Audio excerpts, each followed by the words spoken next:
Бәрімізге белгілі көкпар, алтыбақан, ләңгі, қыз қуудан да басқа ойындар болды ғой.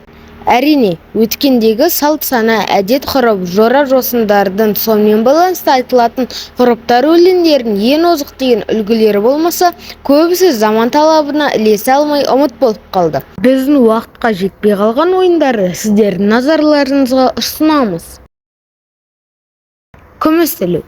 Күміс ілу ептілікті, атқа жақсы отыруды керек ететін ұлттық ойын. Келін түсіру, қыз ұзату салттарында қалыңдық орамалға түйіп, өзінің күміс шолпысын, әйтпесе жүзігін тастайды. Сондықтан да кей жерлерде бұл ойын жүзік ілу деп аталады. Қатты шауып келе жатқан шабандоз жігіт ат екпінін бәсеңдетпестен әлгі орамалды іліп алуы керек. Сонда ол беташар айтуға рұқсат алады.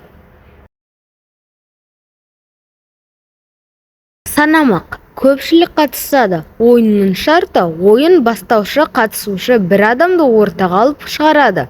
Ол адам бір тектес атау сөзден жаңылмай, кідірмей, аттап жүгіріп айтып шығуы керек. Тоқтамай, қателеспей айтып шықса жүлде алады. Егер қателессе ойыннан шығады.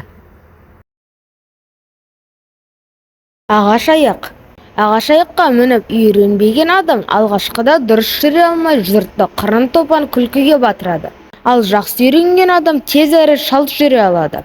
Әрі ол сырық үстінде жүріп, түрлі сайқымазақ сөздер айтып, қимылдар жасайды.